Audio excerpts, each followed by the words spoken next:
Vivitar Mobile Reader app. So here you have it. It's an application software for Vivitar Mobile Reader device. The main interface displays media, thumbnails, video, photo, music, supports list, thumbnail view, support sharing for operation for photos, music, and documents, support copy, cut, delete, creator name operation, support local iStorage data transmission in between, support to play the photos by slideshow mode, support music artwork shows, so all types of documents, and then yeah, you can just go and install it.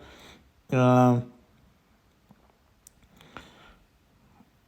uh, so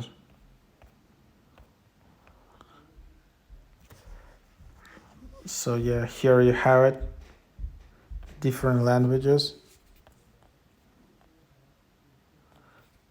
So not a real card reader, only don't waste. So I have my SD cards to read and can't read any of it.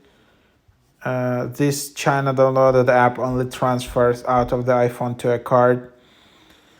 It works great. Go to simply to transfer photos from my SD to camera roll. It works great. Have no ads and pay for nothing. Also to delete photos of my SD and files that I don't use.